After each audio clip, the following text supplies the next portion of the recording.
இந்த சொசைட்டிலயும் சரி, இந்த ஃபேமிலிலயும் சரி, நீங்க நல்லவங்களா வாழணும்னா, நீங்க பண்ண வேண்டிய சில நல்ல விஷயங்கள நான் சொல்றேன். பொய் சொல்லுங்க, ஏமாத்துங்க, உண்மையா இருக்காதீங்க, நம்பிக்கை துரோகம் பண்ணுங்க, முதுகுல குத்துங்க, முன்னாடி விட்டு பின்னாடி பேசுங்க.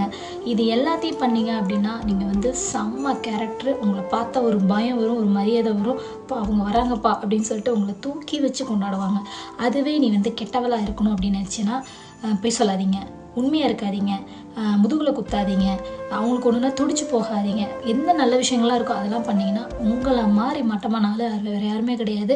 உங்களுக்கு சூப்பரா வந்துட்டு எப்படி சொல்றது, தலையில பொட்டு வச்சு, காதுல பூ வச்சு, உங்களுக்கு பண்ண வேண்டிய அத்தனை பரிகாரத்தையும், அத்தனை காரியங்களையும் நீங்க உயிரோட இருக்கும்போதே சூப்பரா பண்ணிருவாங்க.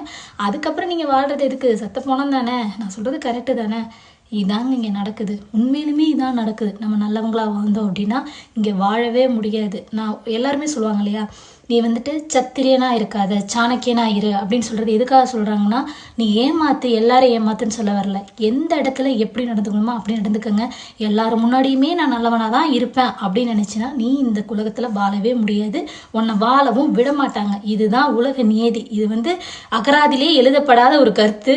இதை வந்து நம்ம ஃபாலோ பண்ணா மட்டும்தான் நம்மளால வாழ முடியும். ஏன்னா நான்லாம் நிறைய இடத்துல அசிங்கப்பட்டிருக்கேங்க. ஒருத்தவங்களுக்கு கஷ்டம் அப்படின்னா அந்த இடத்துல போய் நான் உதவி பண்ணிட்டு, அதே குற்றவாளியா ஒரு ஒரு சில நாட்களுக்கு அப்புறம் நான் அந்த இடத்துல குற்றவாளியா நின்றுருக்கேன். அந்த மாதிரி நடந்திருக்கு. அதே மாதிரி சில சில பேரை நான் மதிச்சிருக்கேன். அவங்கள்ட்ட வந்து பணங்காசை நம்ம பார்க்க மாட்டோம். அவங்கள்ட்ட அவங்களோட மனசை மதித்து நம்ம வந்து நடந்திருக்கோம். நல்லவங்களா இருக்காங்களே அப்படின்னு. பட் அவங்களோட சுயரூபம் ரொம்ப நாளைக்கு அப்புறம் தான் தெரியும். அந்த இடத்துல வந்துட்டு நம்ம போய் எப்படி சொல்கிறது, அந்த இடத்துல நம்ம ஏதாவது கொஞ்சம் கோவமாக ரியாக்ட் பண்ணுறோம் அப்படின்னா அந்த இடத்துல நம்ம ரொம்ப கெட்டவங்களாயிடுவோம். ஸோ வந்துட்டு எந்த இடத்துல எப்படி நடந்துக்கணுமோ அப்படி நடந்துட்டோம் அப்படின்னா நம்ம வந்து நல்லவங்களா வாழ முடியுங்க. அதுக்காக நீங்கள் எல்லா இடத்துலையும் வந்து எல்லாருக்குமே பச்சை துரோகம் பண்ணணும், நம்மங்களுக்கு பச்சை துரோகம் பண்ண அப்படிலாம் நான் சொல்ல வரல. பட் எங்கே யாரை எங்கே அடிக்கணுமோ அங்கே அடித்தாதான் வலிக்கும் அப்படின்னா அடித்து தான் ஆகணும், வேறு வழி இல்லை. நீ அந்த இடத்துல போயிட்டு நீ அடி வாங்குறதுக்கு தயாரானா அப்படின்னா உன்னை ஏறி மிதித்து மண்ணுக்குள்ளே புதைச்சிட்டு போயிடுவாங்க. ஸோ ரொம்ப கவனமாக இருங்க.